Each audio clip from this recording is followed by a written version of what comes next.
Sounds good. Thanks, Kylie. Hi, welcome everyone. Thank you so much for making the time. So CFA Society New Zealand members and candidates, infants and New Zealand private capital members and others. Thanks for joining us today. So firstly, noting that this webinar will be recorded. I'm Christina Leung, Vice Chair of CFA Society New Zealand, and also I'll be moderating the discussion today. So today we'll discuss in our economic briefing the economic outlook from both an international and New Zealand perspective, and then tie that to what it all means for exchange rates and interest rates. And so today on our panel, we have with us, firstly, Zoe Wallis, Investment Strategist at Forsyth Barr, Mike Jones, Chief Economist at BNZ, and Jarrod Kerr, Chief Economist at Kiwibank. In terms of how this economic briefing will be run, we will have each panellist present for around 10 minutes on the economic outlook from the perspective of their respective roles. And then after that, we'll have just over 20 minutes for Q&A and discussion. So please submit your questions using the Zoom Q&A function at any time during this webinar. And then I'll be moderating the questions for discussion at the end. Before we start the presentations, we do have two quick polls that we're running. So the question should now appear on your screen. So in terms of the first poll, firstly, we're keen to find out from our participants, when do you estimate this OCR will decline? We have three choices to pick from. So 2024, in 2025, or 2026 or beyond. So we'll just leave a bit of time for you to answer these questions, and then before we move on to the next question there. Oh, Christina, just letting you know the other one has sort of shown up as well, so they're just answering that one too. Oh, good point. Sorry. Thanks for letting me know. No, that's all good. So yes, as you can see, we also have the second question there at the same time. So that's asking for the next 6 months, where do you see New Zealand's general business activity? And that's either improving, remaining stable, or deteriorating. So those are the three choices for the second question there. So we'll just give a bit of time for all participants to answer these questions, and then we'll run through the results before we move on to the presentations.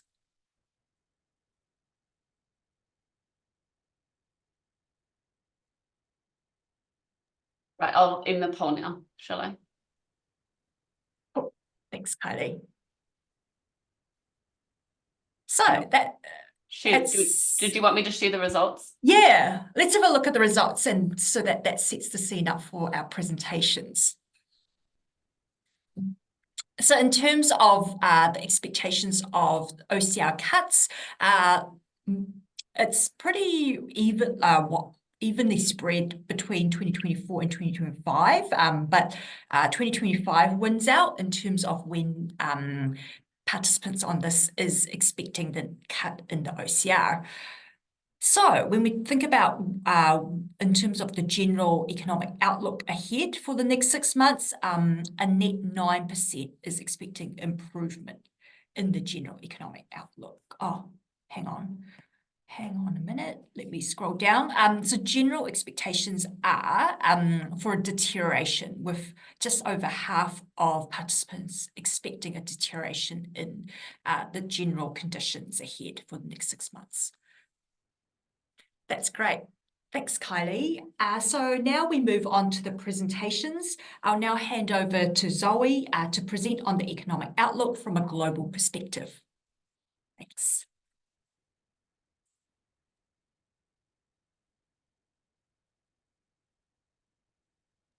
Fantastic. And just a screen check there, Christina, please. Perfect. Great. Thank you very much, and good afternoon, everyone. So I've got the lucky task of being the scene setter today. So I'm going to talk you through a little bit about what we've been seeing internationally, both from an economic and a financial market point of view.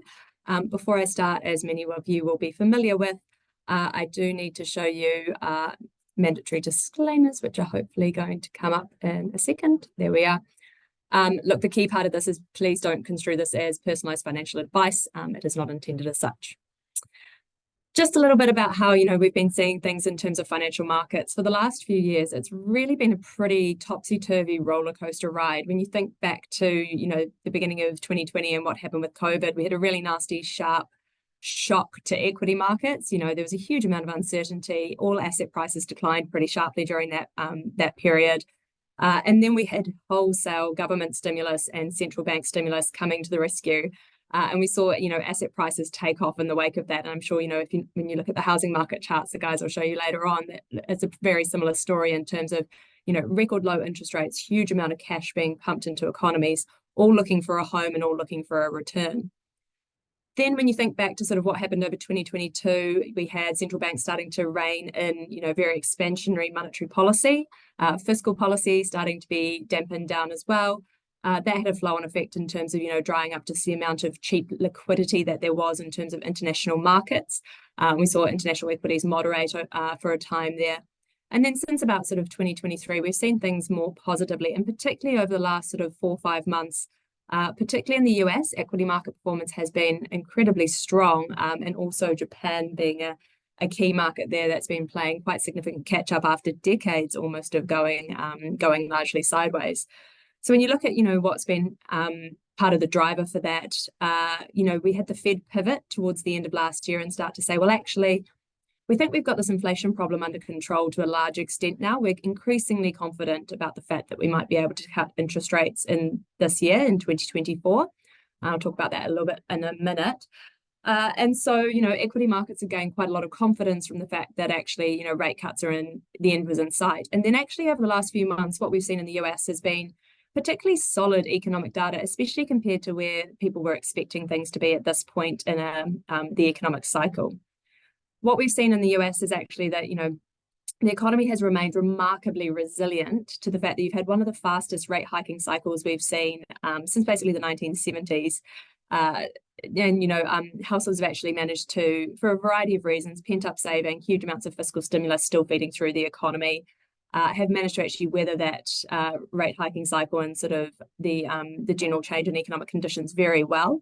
And in the US, consumers represent a large share of GDP in the economy. And so the fact that the consumer is holding up well means the US economy is holding up well. And that's added an additional tailwind to US equity markets over the last few months in particular.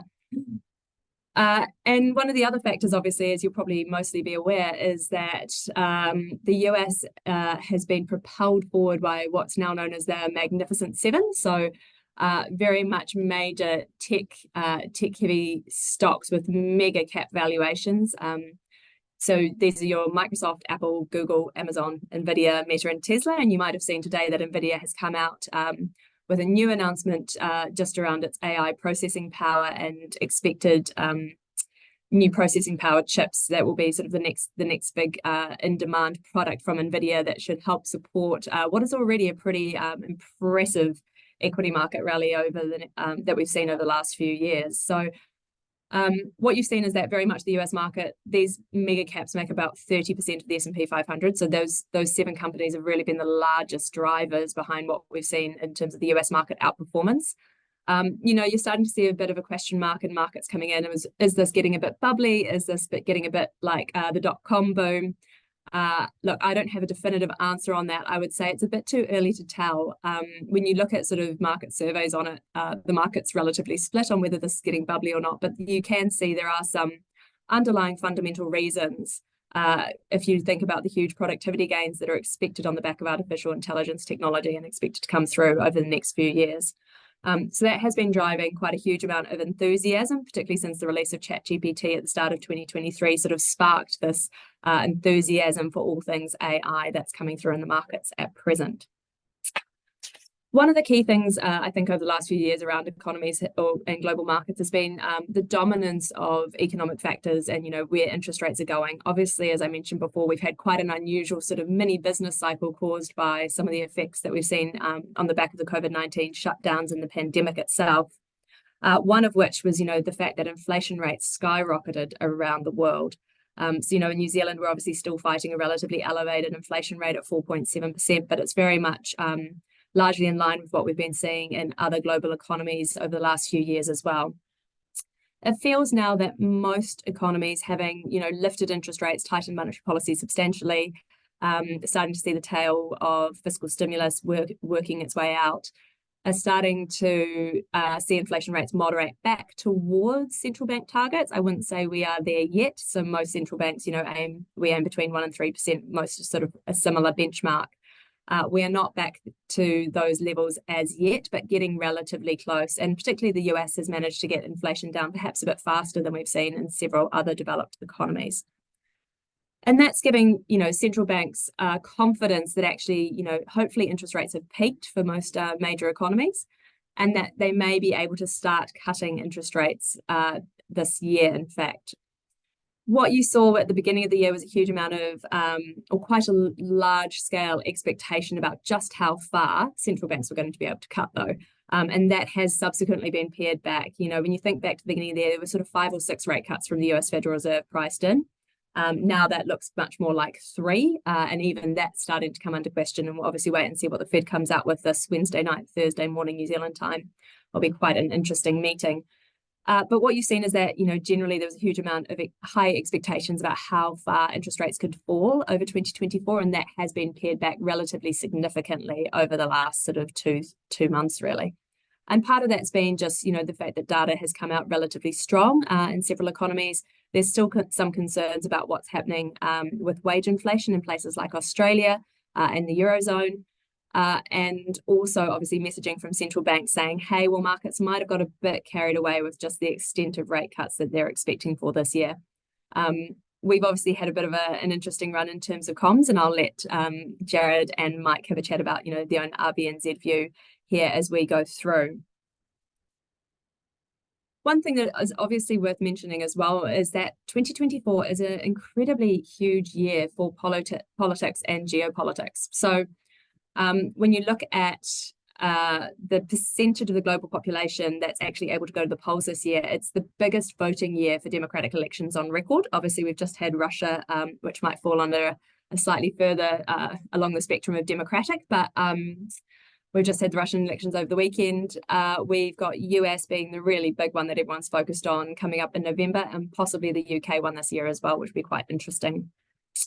A lot of talk in global markets about how much of an impact politics will actually play on financial market performance.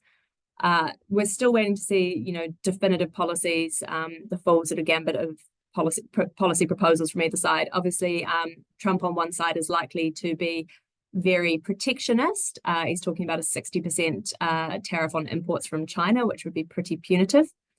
And also talking about tax cuts, which would generally be seen as pro-business. Elsewhere, we've also got geopolitics remaining a pretty critical trend in terms of what's been going on. Obviously, the conflict in the Middle East is ongoing, and the supply chain disruptions in Suez Canal continue, and that's pushing shipping costs up and does present a sort of a mild inflation upside risk, I would say, the longer that continues. We're not seeing a huge amount of pass-through as yet, but that is certainly something that we're keeping a close eye on. But the other sort of global trend that we're watching quite closely is around, what's happening with globalization and the sort of friendshoring and onshoring, particularly as tensions between the US and China continue, and that's shifting a lot of the US import base out of China and into places like Mexico and Vietnam. But I would just make that point on the political front that, ultimately, yes, Trump and Biden's policies may have an impact, particularly on sort of certain segments of international markets. But fundamentally, what's going to happen with the economic cycle and, in fact, interest rates is likely to be a more domineering driver of what happens with equity markets and bond markets over the next few years. So just bringing all of this together in a bit of a whirlwind tour through, look, what I would say is that generally what we're seeing in equity markets is relatively positive sentiment, and we've seen some pretty strong performance over the last 6 months, really, especially in the US and Japan as well. Most central banks are expected to start delivering interest rate cuts this year, perhaps not to the extent that markets were expecting a couple of months ago. It feels like, 3 cuts in the US is the most probably that people can expect based on the data we're seeing at this point. one thing, you know, I've talked about equity markets, is the other side of this is bond markets, which have actually been having quite a renaissance over the last few years, particularly as we've seen expectations of interest rate cuts start to be built in. We've seen bond prices gain on the back of that. But what we're also seeing, particularly in the New Zealand market, is the fact that, you know, interest rates are the highest they've been in, you know, a decade, and therefore actually more than a decade. We're actually seeing some relatively attractive opportunities to lock in some nice coupon rates at the moment in the local bond market. On the geopolitical front and politics, always worth watching and keeping an eye on. But at this point in time, you know, and looking back through history, what you typically see is that it adds a bit of volatility and noise going into the election. But beyond that, you don't tend to see a huge lasting impact on the market overall. Obviously, some sectors might be subject to specific policies. The other point that's probably worth just finishing on, though, is that when you're looking at, you know, global markets and global economies, longer-term demographics are a really interesting headwind that's probably only just starting to really get enough airtime for developed economies. So fertility rates in most developed markets are now below the replacement rate. And so the only way that developed economies are really growing is through migration. And we've seen a really big surge in terms of migration numbers in places like New Zealand, Australia, also the UK and the US increasingly as well. And so if we think about, you know, how we're going to stimulate global growth going forward, we need to think about how we improve productivity, but also immigration into developed markets is likely to remain a key theme ahead.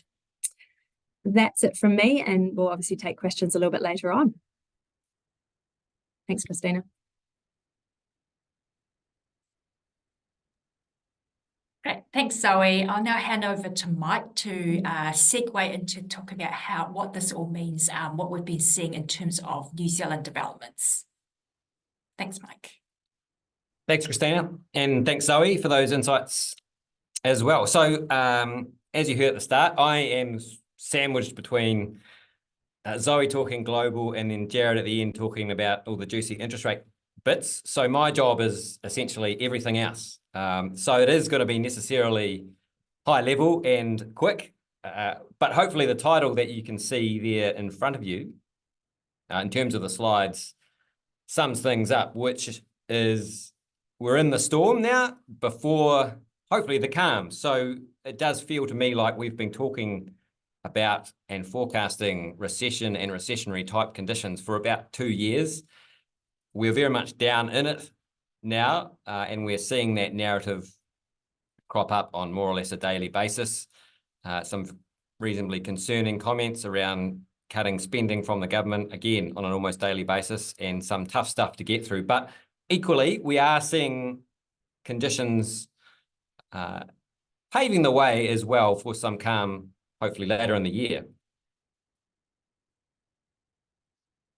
So like Zoe, I also need to get off to a rousing start with a disclaimer. I think she out-disclaimered me. Mine is only just the 1 page, but a similar takeaway, which is this is all general stuff. We can't do any personalised advice. And with that, I'll climb into the plan, which is, first thing I'll talk about is, given we are in that economic storm now, where are the pain points most obvious? I've just got a couple to talk through. Can I say anything particularly positive? The answer is, I think we can. It's a sort of a guarded yes, an economist yes. And then the third thing I'll talk to is, given probably the most important and pervasive thing that's going on in the economy at the moment is the migration or population boom, as Zoe talked about. I'll talk through where we're seeing some of the impacts from that and how we see those playing out for the rest of the year. So straight into the deep end, if you're thinking about where the pain points are in the economy at the moment, it's hard to go past the fact that the music has most certainly stopped in retail spending. So the chart I've got there is retail sales volume. So this is the amount of stuff leaving shop floors. It's not the value, of course, which is still continuing to rise with price increases. But in New Zealand, we've now seen 8 consecutive quarters in which retail sales volumes have contracted. So 2 years of falling volumes at the same time as you've got about an extra 190,000 people in the country. So just in the last year, for example, you've had a population boom roughly equivalent to the size of Tauranga, but overall spending on a volume basis is still going down. As you can see in the chart, we are now sitting at levels that are back to around where we were in 2017 and quite a bit weaker than if you stack up retail sales volumes per capita to some of the countries we like to compare ourselves to. So the US and Australia just gives you a sense of how weak things have been in New Zealand on this front. It's a big deal. Don't forget retail spending is about 2/3 of the economy. And there's a couple of reasons why we don't think this weak picture will change anytime soon. The first is that we know that mortgage rate rollovers, that slow drip of refinancing onto higher rates is continuing. There are still people out there that are luckily enough at the moment on lower mortgage rates, so 3%, 4%, 5%, but they will continue to refinance onto those higher rates. We think that process has got about 6 months to run. So that's obviously pulling cash out of household budgets from spending on stuff to paying the bills. The second factor is what's going on in the rural sector. So we know that farmers on the whole are facing some real pressure on incomes and profitability, particularly those in the likes of forestry, lamb, and even parts of the dairying sector. So farmers aren't spending as well. The wallets have clamped shut, as you would expect. And given that cautious, fragile global backdrop that Zoe described, we don't see that picture changing much this year either. So that's the first pain point. The second most obvious one, I think, is what's happening in residential construction. So if you look at that chart and you look at the blue line first of all in terms of residential building activity, it's actually been relatively strong lately. We saw that last gasp, I guess, spurt up in building activity post lockdowns and all the disruption and delays that dropped out of those. And so people have been catching up basically on building activity. But if you look at consents, which for obvious reasons give us a pretty good lead on what's going to be happening with building activity over the next 6 months, they've basically fallen off a cliff. So they're down 30 to 40% on their prior highs. They're telling us that, we are going to get a pullback in residential construction activity of at least 10 to 20% over the coming year. So that not only directly detracts from the economy, GDP growth and so forth, but there's obviously downstream impacts as well on related industries and on employment. The construction industry has been a big employer over the past couple of years as well. Now, this is slightly perverse in that we probably need to be building more homes given all the extra people in the country. That is probably a story for another day. I can talk at length about all of that, but we won't necessarily cover that off today. Suffice to say, I think we will be underbuilding this year and probably most of next as a result of some of these pressures. The other one, which I haven't mentioned in terms of pain points, is clearly fiscal and the big pullback in government spending that we're going to get. So look, the narrative around what's going on now and the short-term indicators is certainly consistent with, I think, what people generally posted in terms of the poll, which is we are looking at a weak economy that's going to deteriorate over the next 6 months. That is clearly coming through. The other increasingly obvious thematic in the economy, though, is if you look at any sort of indicator about what might be happening in 6 to 12 months' time, so further down the track, we've seen this ongoing quiet improvement or less pessimistic outlook when it comes to the economy later this year. So the chart I've got up there is some business confidence measures that are pinched from the ANZ survey. These ones I think are important to look at because these measures actually ask firms not what do you think about the business climate, because the answer is almost always, well, I think it's bad. They ask firms, what are you going to do with your output, your revenue, your investment? How's your profitability going to track over the coming 12 months? What you tend to find is these measures actually have quite a good lead on what ultimately gets delivered in the economy. So firms basically deliver on their expectations. And all of these measures have now been rising for about 12 months. So there's certainly a narrative out there that there's a political angle to all of this, and that is true. You tend to find business confidence is higher under centre-right national governments. But I think the trend is broader than just that. It's 12 months old now. some of these measures are almost back to average sorts of levels. So it's not a picture of strength by any means, but what I think it is firms saying, yeah, things are pretty tough at the moment, but looking ahead, we do see the cycle starting to turn in New Zealand. And we agree with that, actually. We are in a cycle, we're in the down part, we're in the nasty bit, but we know cycles do turn. So that is enshrined, that view is enshrined in our forecasts. So what I've got in the chart here is the quarterly change in GDP growth, both historically and how we see the next couple of years. Any chart you look at now, you've got to sort of squint your eyes through the COVID ups and downs nastiness. So if we do that, and if you look at, I guess, the 2023-2024 period, what you basically see is not a lot of activity occurring. So as I said at the start, there's been the recession debate, will we, won't we, how deep will it be, what does a recession even mean, etc. Our view is basically the economy hasn't recorded any growth since about the last quarter or so of 2022. Those small ups you can see in the quarterly numbers have generally been offset by the downs. The economy is bouncing along the bottom of the business cycle, and we think we'll stay in this sort of environment for another 6 months or so. Now, we'll get the latest numbers out tomorrow. We have a very small slither of an increase, about a 0.1%, which you can see if you're particularly eagle-eyed in the chart there. But again, you know, consistent with this idea that we're bouncing along the bottom of the cycle, waiting for it to turn. And we have a view that it will turn over the second half of this year. So you see that growth returning, those 4 bars of positive GDP growth over the second half of this year.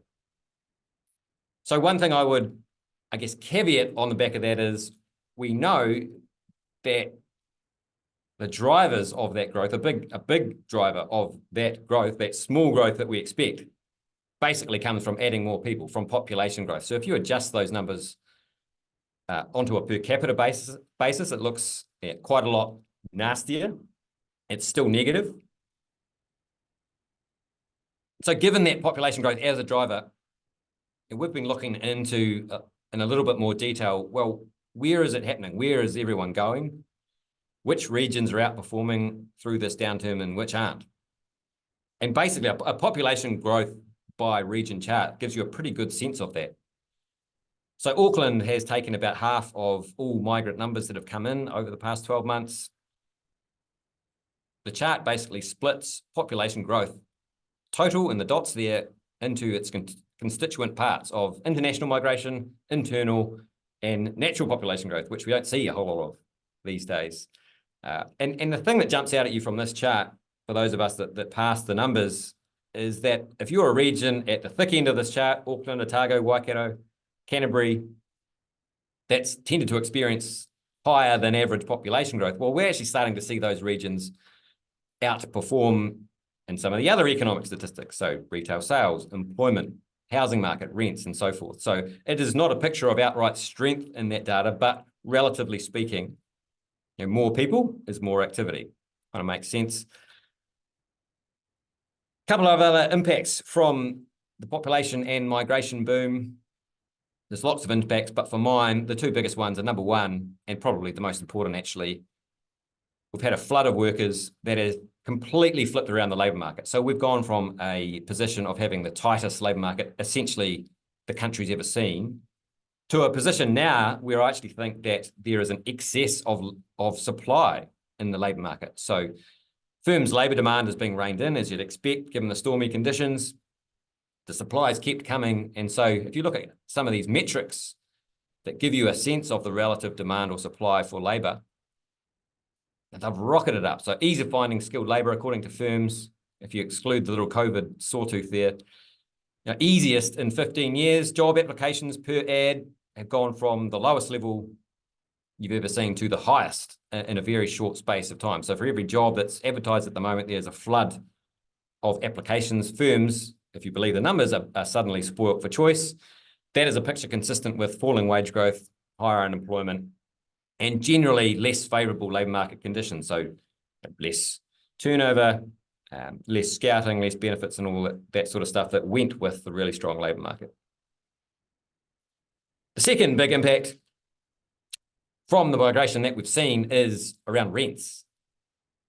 So we saw this, this was pretty easy to see coming a mile away. We basically haven't got the housing stock needed to house everyone that's come in. And so rents have essentially taken the strain. You're seeing really big double-digit, in some cases, increase in new tenancies. So this is a measure I've got here, which measures the annual rate of change in newly signed tenancy agreements. Some parts of the country, as you can see, Gisborne and Canterbury, Auckland, up around 10% year on year. Normal is about 4% for this measure. So you're getting kind of double that in a number of regions, which basically reflects too much demand for not enough supply. I actually think this picture will, or rents will continue, the acceleration in rents has got more to run. Where we haven't really seen a lot of impact, despite various speculation to the contrary, is in the housing market. So the chart I've got up is the 3-month change in the RANZ house price index. And you can see pretty clearly kind of 3 dynamics. First of all, we had the downtrend through 2022 where house prices fell. That wound up about a year ago. We had this recovery bounce through the winter and spring. What we've seen over the past sort of 3 or 4 months is that momentum fade again, actually. So looks like the green shoots are withering basically in the housing market. My take on it is, number one, demand is still not there because you've got high mortgage rates coupled with expensive houses, affordability pressure.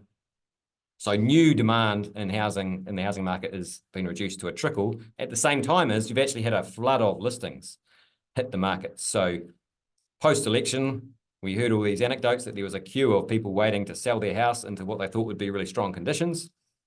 Those listings have come through in spades, but there hasn't been the demand there to absorb those listings. And basically, as a result, you've got inventory at around 7-year highs in the housing market. So power balance swings back to buyers, not the sort of conditions for house prices to race away. And that is reflected in our forecasts. So if we look at a chart of the house price index and our forecasts here, we've got a pretty flat sort of first half of this year embedded into those sorts of numbers. As you can see in the sideways arrow, I've very technically placed into the chart there. We do think momentum will return, though, in the second half of this year, which is a story of, number one, that underbuild in housing supply that I mentioned at the start, and also interest rates. So with that, I will segue into and pass over to Jarrod, who's going to talk to you through interest rates and inflation. All right, kia ora koutou, everyone. Thank you for joining us today. I'll just share my screen. Can you see that?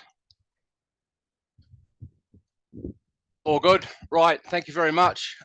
Look, it's all about inflation. If you think about what Zoe and Mike have gone through, you sort of translate that back and think, well, what does that mean for inflation rates? Given that international scene, we're seeing less inflation coming here from offshore, which is great. Domestically, things are a little complicated, particularly with that migration boom, but we do expect inflation to return towards 2% heading into next year, and it'll definitely be below 3%, we think, this year. And if that plays out, then the path for inflation, which has been very high, but heading back in the right direction, will be the path for monetary policy and interest rates as well. So if we get inflation back, and we definitely think inflation's peaked, it's just that path back to 2, which is a little complicated, then we should see central banks easing, RBNZ included, hopefully get some rate cuts by the end of this year, and that'll fuel things into 2025. So if we just take a same chart here that Zoe showed before, but international inflation, we saw this massive spike coming out of COVID, global supply chains seized up, and we saw shipping costs spike. That really did fuel inflation globally. The fact that central banks poured trillions of dollars into their economies by lowering interest rates to 0 or negative in parts really did put put a fire starter under consumption and global inflation rates. We really enjoyed watching shipping costs coming back to normal, but as Zoe mentioned, you know, the skirmishes in the Red Sea has seen, you know, shipping costs spike a little bit near term. So there is some near-term risk to inflation, but we are quite confident that, you know, the inflation rates we're seeing out of the likes of the United States falling from 9.1 towards 3, global inflation rates falling from over 10, you know, into the 4s. We're headed in the right direction. And when we think about inflation, we do like to talk about what's being generated offshore. So tradables inflation, and tradables inflation's fallen quite sharply, and we think it will continue to ease into next year, and we might actually get some declines in international prices, which will be good. So that's doing the lion's share of the downward pull on inflation rates here. We think tradables inflation will be below 1% next year, which would be good. But the domestically generated inflation, that's the tough stuff. That's the sticky bit. And we see that easing, but taking a little bit more time. So that's frustrating the Reserve Bank a little bit. But we are seeing some positive signs, particularly with the sharp slowdown in the economy that Mike mentioned. That's feeding through to reduced inflation pressure. That chart on the right there, goods and services, inflation's moving in the right direction. And where we saw quite a bit of inflation coming out of COVID, anything to do with the housing market that took off, the fact that the housing market's gone through quite a correction, it's putting downward pressure, as Mike showed before, that big drop in consents, building consents. We're actually hearing from developers that the costs associated with building are easing, like the price of steel, for example, is coming off, price of jib, all these other bits and pieces, just not rising like they once were. So that's a big positive. Reduced inflation pressure coming out of housing. Complicating that, a longer term discussion around climate change and what that means for inflation. It's not good as we, you know, transition to you know, more climate friendly energy, or as we just reprice the risk within the housing market around climate change, rising sea levels. We've seen insurance costs ratchet higher. That will continue, I think, for the rest of my life. And we're seeing council rates and that starting to pick up as well. And I think that'll just continue as we fight the infrastructure deficit that we have. So there are a few moving parts here, but we are, I guess, growing in confidence that inflation is falling because inflation expectations are falling. So it's a bit of a self-fulfilling thing. You know, you see inflation drop from 7 point something to 6 point something to 4 point something. Psychologically, that big figure, that 7 turning to 4, your expectations of where inflation is likely to be in a year's time or 2 years' time naturally decline as well. And it becomes self-fulfilling that as you expect lower rates of inflation, the prices that you set in the economy, you know, moderated lower as well. And the Reserve Bank does a survey of professional forecasters like myself, Mike, Zoe, Christina, everyone on this call, but also CEOs of business, and their expectations of inflation have fallen back to within that 1 to 3% target band. And I think they'll be back at 2%, you know, this time next year. And that, again, self-fulfilling and good for the Reserve Bank. So I think we've done away with discussions of rate hikes. I think we can put that to bed, done and dusted. The next big decision for the Reserve Bank, when do they start cutting interest rates? And what does that decision actually mean? We talk a lot about, oh, November, you know, there could be a 25 basis point rate cut and that's our call. Yeah, but that 25 basis points is not their decision. Their decision would be, well, now it's time to take interest rates back to a more neutral setting. We have a cash rate at 5.5% at the moment, clearly restrictive, as shown on this chart on the left. Their decision to start cutting is actually a decision to take the cash rate back to something more neutral, which they believe is somewhere between 2.5 and 3. So that's actually quite a big move for interest rates. We're starting to see it in wholesale markets now. It's being priced to some degree, but I think there's actually a lot more that the market will price in once the RBNZ starts cutting, and that's key for all interest rates that you face in the economy, whether it's a mortgage rate or a business lending rate, or for those savers out there, term deposit rates. So the key decision, when do we start cutting, but then actually how far do we go? And I think the market is actually underestimating how far they will go. Right here, right now, the market's flirting with the idea, wholesale rates are flirting with the idea that they could start cutting as soon as August, and there's 2.5 rate cuts priced in by November. I think that's a little optimistic. I think that's a little aggressive, and markets will ultimately be disappointed near term. But then once they start going, well, actually the terminal rate in wholesale markets is around 3.9%. We think the Reserve Bank would, most likely get down to 3. And if that's the case, then there's still, I think, downside risks for wholesale rates going into next year. Why is that important? Well, here's our forecast on what we think the Reserve Bank is going to do. They start cutting in November, but then they cut 25 all the way down to 3. If that happens, wholesale rates, have more to move. And once wholesale rates move, and for anyone who've seen the banks cutting mortgage rates in the last few weeks, that's because wholesale rates have moved lower, and we've been able to pass that on to our customers without a cut in the cash rate from the Reserve Bank. Once the Reserve Bank starts cutting, you'll see much larger declines in interest rates, and we think that that could be something that kicks off in November of this year.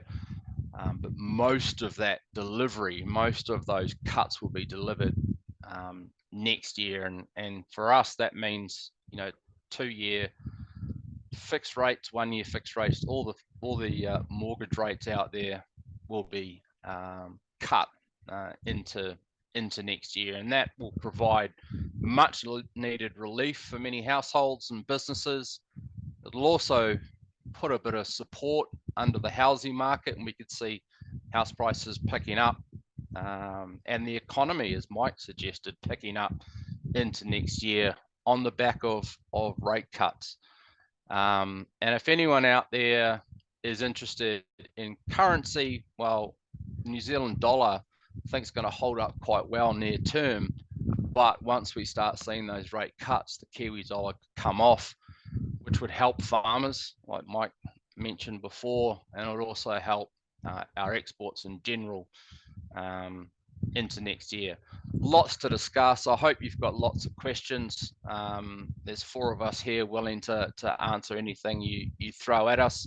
So please, I'll hand back over now, and let's get into some Q&A. Thanks, Jarrod. So thank you all the panelists, Zoe, Mike and Jarrod, for your presentations, and I'll now moderate the questions that have come through our Zoom Q&A function. So please do keep those questions coming through. So I'll run through the questions, and then I'll triage it to who I feel would be best placed to answer it. But certainly if the rest of you do want to jump in, do feel free to do so as well.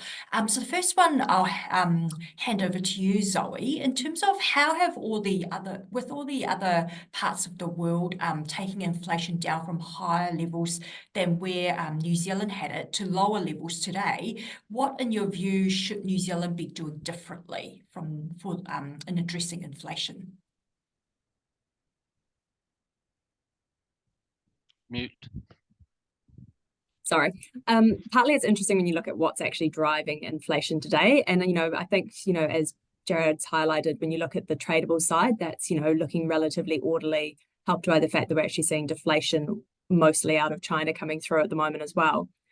When you look at, the kind of key things that are still putting pressure on, the annual CPI, it's construction costs, and that's largely a tailwind that's now coming off and starting to reverse, as Jarrod's talked about.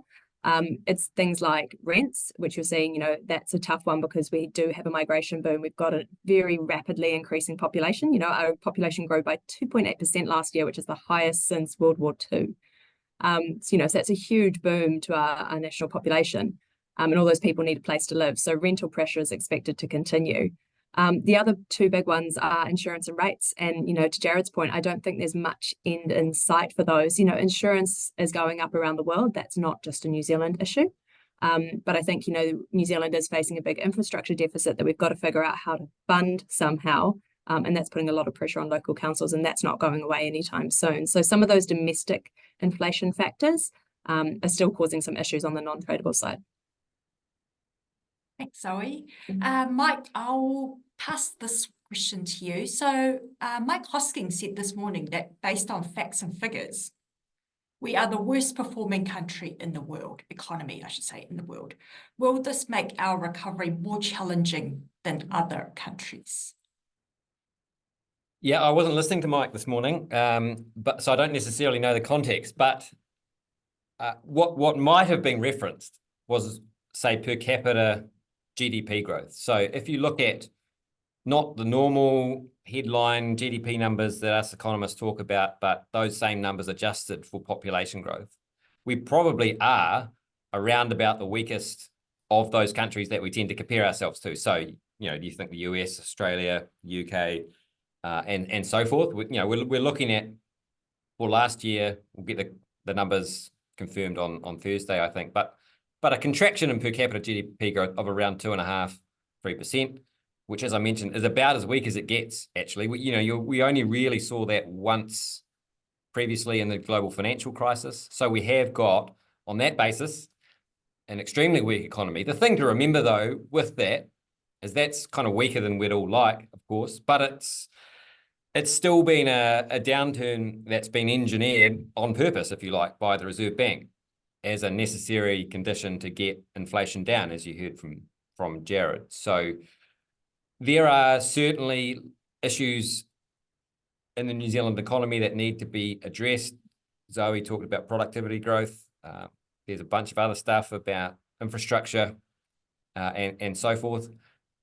But the reason for the weak economy that we're in right now is because of high interest rates and taking the sting out of domestic demand to try and reduce inflation. So when we do see that hopefully occur, if Jarrod's inflation forecasts are right towards the end of this year, that is going to be the trigger for the Reserve Bank to start thinking about, taking its foot off the brake a little bit and allowing the economy to recover. So it's still a cycle at the end of the day. It's just that we're in the nasty, tough bit of the cycle at the moment. Thanks, Mike. To the extent, Jarrod, that you touched on climate change, I'll pass this question on ESG to you. Do you think we can grow in an economy without growing its population and concurrently reduce pressure on the global natural environment? There seems to be a dichotomy between ESG investing, which requires growth and profitability, and reducing strain on the environment by decreasing population and energy consumption if we're to meet the Paris Accord. So do you feel that we can have both? Yeah, I think we do, and I think we can. And a lot of that will come down to the technologies that get developed, particularly in energy. And I think we have a lot of the answers. Like, we don't have to invent a whole lot of stuff. We can just enhance what we're currently doing and doing it better. So yes, I do think so. From New Zealand's perspective, there was a demographic question in there. I'll answer both at the same time. Our population doesn't peak. So if you look at forecasts of New Zealand's population, US, Australia, populations don't peak because we import people. So that whole can we do things without increasing our population? Well, we are increasing our population, so that means we have to do things even more and better than others. There are countries out there like Japan, China, and that populations are peaking. So that's another story for there. economies over the coming decades. But for us, we are an expanding economy, so we do need to fight a little harder, and we do need to implement technologies a little faster. Thanks, Jarrod. So this one I will pass on to you, Mike, given it touches on demographics as well. So do demographic trends really matter that much if technology and AI can largely compensate? Yeah, there's some meaty stuff in there. Do they matter? Yes, they do. I think actually they will matter more over the next 5 to 10 years. I mean, we all tend to think and talk in terms of the current cycle. But if you look at, and I think Zoe touched on this, if you look at population rates and the way that they are declining, at least natural population growth, if you're in a country that wants to keep growing your economy and growing your people, then you need to kind of import those people, as we do here and in other parts of the developed world, through migration. So that trend, I think, will only increase on a structural basis over time. So we will need to find ways, as Jarrod said, to accommodate that, whether it's house building or other aspects. So those demographic trends are going to be even more important going forward than they have been in the recent past. Then you've got the technological stuff within that. So if you look at to take AI, because that was part of the question. I mean, the research on AI is obviously still pretty early, given it's a relatively recent, or at least the attention on it is relatively recent. It's been around itself for a long time. But there will be some labour-saving aspects of AI for sure. But most of the research basically says AI is just a big labour productivity enhancer. There'll be some disruption to the labour market as it gets bedded in over time and as companies and countries embrace it. But overall, hopefully, it's going to be something that boosts labour productivity. So what that means in sort of economist speak is you can grow at a faster rate without necessarily generating inflation, which would be ultimately positive for the world. So look, it's obviously a fast-moving space as well. So we'll just have to keep watching what comes out of that. Can I just add to Mike's point? I think the other element of this is probably the fiscal headwinds that it presents as well. So we've got, an aging naturally aging population.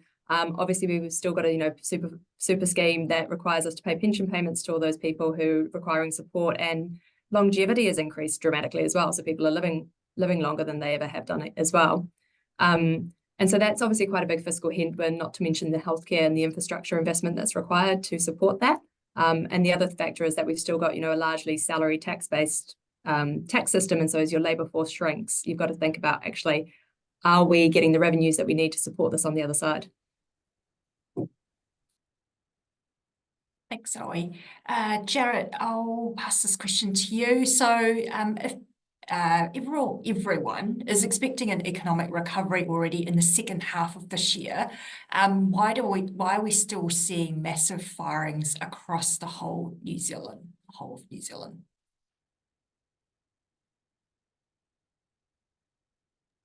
Yeah, good question. We're hearing the same thing. If we were to have this discussion this time last year and in 2022, businesses were screaming out for workers. It was very hard to find the workers that they need. That migration boom that we've talked about, most migrants are aged sort of 20 to 35. So we do have this aging population, but we're bringing people in, which is increasing the supply of labour, particularly in trades and other parts. So it's now a lot easier to find the workers that you want, but we've had this economic downturn. And what we see in the labour market really lags what we've seen in the economy, right? So people are, laying people off now, laying workers off. And that's been a massive shift on where they were a year ago, and reflects the fact that, what Mike's been saying is we've had this really awkward year. Quite a large contraction in activity when you think of it on a per capita basis. So yeah, we are hearing from our customers, more of them are downsizing, more of them are worried about their order book. They're worried about, what's going to happen in the next 6 to 12 months. But then if we are all right on this call and things start to pick up in the second half of this year, and they do start to pick up in 2025, well, then the labour market will reflect that as well. We'll start to see, that confidence that Mike showed in businesses continuing to pick up. They'll then want to hire those people back potentially next year. But what we're seeing in the labour market really does lag what we've seen in the economy. So we do need to see the economy pick up into next year to, I guess, stem that flow. Thanks, Jarrod. Fair bit of interest in housing market, understandably. So I'll pass this question to you, Mike. So with the current and near-term population growth and adding back the interest deductibility, low interest rates, and also the low housing consents and building activity, is your view that house prices will run rampant again, or will there be steady rises in terms of house prices, and why? Yeah, so a few things there. Look, we've seen from the new government a set of policies that are slightly more investor friendly around, as was mentioned in the question, interest deductibility and the bright line test and so forth. There is an expectation that at the margin that might support a little bit more housing demand amongst the investor set. What I would say is we haven't really seen any evidence of that as yet. In fact, if you look at the lending statistics across all the banks that the Reserve Bank puts out, investors are pretty much MIA from the housing market. So what I think that reflects is the fact that mortgage rates where they are, and the fact that banks are testing on rates at 9.5% means that for an investor, even though they might have got a slight change in some of those policies, that the numbers still don't really add up with a mortgage rate at those sorts of levels to be rushing boots in back into the housing market. So that in part links to the view I talked about, which is you can't really see the housing market racing away at all until mortgage rates start to come down. And even then, I don't think it races away. I mean, you tend to see this narrative crop up from time to time that you can kind of set your watch by the fact that house prices double every 10 years and et cetera, et cetera. It is a question we get quite a bit. But, let's not forget, when we talk about the housing market, we all tend to talk in percentages and so forth, but the level of house prices in New Zealand is really high. I mean, it is, if you stack it up to the rest of the world on any sort of metric, it's way up there. Right up near the top of some of those affordability metrics. So I can't see house prices racing away at the sorts of rates we've seen in history because of those affordability constraints. There are people in parts of the population that are being shut out of the housing market and don't think they will own a home because of where house prices are. So yeah, I don't think it's a story at all of things racing away. I do think the housing market will pick up, and that largely is a story of the fact that we're at the moment not getting the sort of supply that we need, and the fact that interest rates in time will come down. Great, thanks, Mike. Before we wrap up, there's a question specifically directed to you, Zoe. So given the massive bull run that we've seen in US equity markets, do you see this moderating in the next few years, given the current PE multiples and the relative valuations of other equity markets or other asset classes such as bonds? Good question, and this is not to be construed as financial advice, just to be very clear. So look, it has been a very strong run and a huge amount of confidence. Some of that has been, warranted. If you think about the US market, earnings season was pretty good. You're certainly seeing some of the reports coming out justifying some of the valuations that we're seeing for those big tech companies like NVIDIA. However, I would say, it feels like everything has gone in the right direction. Everyone's talking about a Goldilocks soft landing for the US economy. And a lot of good news is probably built into those prices already. So what I would say is that I personally see a near-term risk of correction temporarily in some form, maybe not a big one, but just if something comes in wrong, or if the Fed says, well, actually, we're really nervous about rate cuts this year, for example, there could easily be a catalyst that just isn't quite fitting with the good news Goldilocks narrative that's coming through, and that could cause some issues for the market. So that's probably where I see things. In terms of bond markets, we are still looking at interest rate cuts globally over the next couple of years. I think, that's a very widespread expectation that, central banks will be able to lower policy rates from here. And so that provides a bit of a tailwind for the bond market. Thanks, Thanks, Zoe. So that brings our economic briefing webinar to a close. Thank you to all our panelists for sharing your insights and expertise with us. And also thank you all of you for joining in for your questions. We haven't had time to go through all of them, but that just really highlights the level of engagement we've had at this webinar. So that's been really good. Thanks so much, and hope to see you all at the next event. Thank you.